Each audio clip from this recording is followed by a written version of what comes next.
બોલો ફોજી મિત્ર, આપણે યુટ્યુબમાં ખાસ કે દેશની સેવાય કરે છે ને પાછો અંદાતાય છે.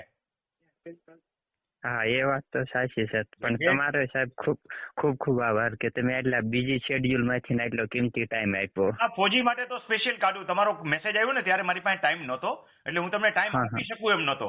એટલે મેં મારો શેડ્યુલ ફિક્સ કર્યું કે હું કયા સમયે વાત કરી શકીશ ને કયા સમયે પાછા તમે ફ્રી હશો. એટલે તમારો મેસેજ મને મળી ગયો કે આ ટાઈમે તમે ફ્રી હશો, એ ટાઈમ સેટ કરી લીધો. કઈ જગ્યાએ છો અત્યારે?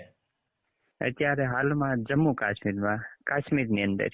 અચ્છા અચ્છા, હરામી તત્વોને રોકો છો?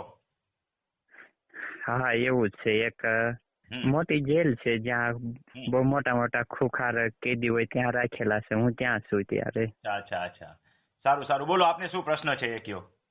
હા, પ્રશ્ન એ હતો કે જે જમીન છે એ પૈકી નંબર વાળી છે, તો જે આપણે માપણી કરાવીએ ઓનલાઈનમાં, તો એમાં એવું હતું કે બધાની સહી જોઈએ અને એફિડેવિટ કરાવવું પડે.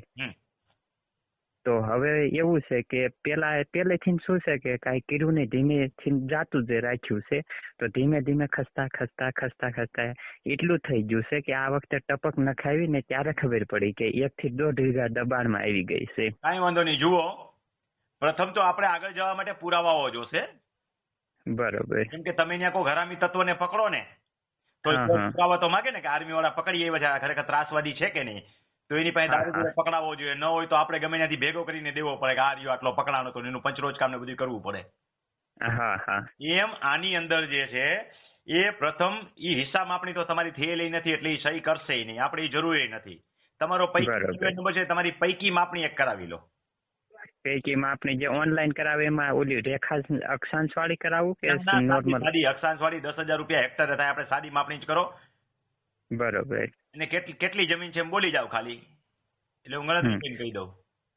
જમીન છે 1.82 હેક્ટર, અને જો સાદી માપણી કરાવીએ ને તો 900 રૂપિયા ફી થાય છે. 900 રૂપિયા થાય. અર્જન્ટ માપણી કરાવો ને તો 1800 600 બીજા 24 થઈ જાય. હા, બસ એટલામાં થાય છે. હા, માપણી કરાવી નાખો. એટલે તાત્કાલિક સીટ આવી જાય. બરોબર. સીટ આવી જાય ને પછી પ્રાંતમાં તમે એક અપીલ દાખલ કરજો. અને લેન્ડ ગ્રેબિંગ કરવી હોય તો લેન્ડ ગ્રેબિંગ કરી નાખો. બરોબર. હા, એટલે એવું છે કે હવે તમને તો ખબર જ છે, પણ તોય સગાનું શું કેવું. પણ એટલે આપણે જાહેરમાં નથી બોલવો. એ વાંચી લીધું તમે લેન્ડ ગ્રેબિંગ માટે સ્પેશિયલ સલાહ આપણે જાહેરમાં નથી બોલવી. હા હા, ના એ નહીં, પણ વાત તો એવી છે કે કરવાની જરૂર તો છે, કેમ કે હવે સગા તો છે, પણ શું કેવું. પણ એવી રીતનું છે કે કઈ વાંધો નહીં, લેન્ડ ગ્રેબિંગ દાખલ કરી દો. પ્રાંત પાસે આવે ને ત્યારે એગ્રી થાય ને એટલે તરત જ 300 ના સ્ટેમ્પ પેપર ઉપર લખાવી જ લેવાનું, એફિડેવિટ ની જેમ. અને પછી જે તમારા સંભાળતા હોય, તમારા ભાઈ હોય કે પિતાજી હોય, એને કહેવાનું સીધું બુલડોઝર લઈને સેટો ફેરવી લેવાનો. બરોબર. એનાથી ન પતે તો આપણી પાસે બીજી દવા છે. આ તો ખાલી ઇન્જેક્શન થયું. પછી બાટલા ચડાવવાની છે, પછી બીજી વાત કરશું. Okay okay. તો અત્યારે હાલમાં જે ઓનલાઈન કામ એ મારું સારું છે. હું આજે ઓનલાઈન અરજી કરી દઉં છું પૈકી માપણી તરીકે એની અર્જન્ટમાં. હા, પછી એમાં કોના 7 નંબરમાં નામ છે એની સહી જોશે ને? 7-12 માં સિંગલ નામ છે મારા ફાધર એકનું, બીજા કોઈનું નથી. તો તમે અહીંથી છે ને ઓલી પીડીએફ મોકલી દેવાની તમારા ફાધર ને. એટલે પીડીએફ એને ન આવડે તો ગમે ત્યાં જઈને કોકમાં પ્રિન્ટ કઢાવી લઈએ. ઝેરોક્સ વાળા 5 રૂપિયાની કાગળની પ્રિન્ટ કાઢી દે, 10 રૂપિયા થાય. પ્રિન્ટ કાઢીને પાછું તમને દઈએ તો તમે બધું ડાઉનલોડ છે ને એની રોડમાં જઈ અને જે ડોક્યુમેન્ટ જોઈએ બધા ડાઉનલોડ કરી લેજો. ડાઉનલોડ ત્યાંથી તમે અપલોડ કરી લેજો, અથવા અહીં કહેજો કોકને પીડીએફ બનાવી દે, તમે પાછા અપલોડ કરી દેજો.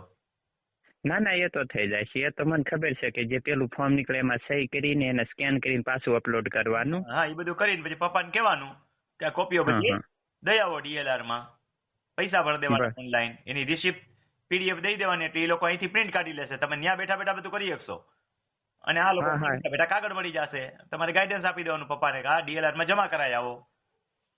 માપણી માટે આવશે. પૈકી માપણીમાં કઈ કોઈની બાપની હાડી બાર નથી, કોઈને આપણે પગ પૂજવા જવાના નથી. પૈકી માપણી તો થઈ જશે. કોઈ વિરોધ કરે તો થઈ જાય. સમજાણું?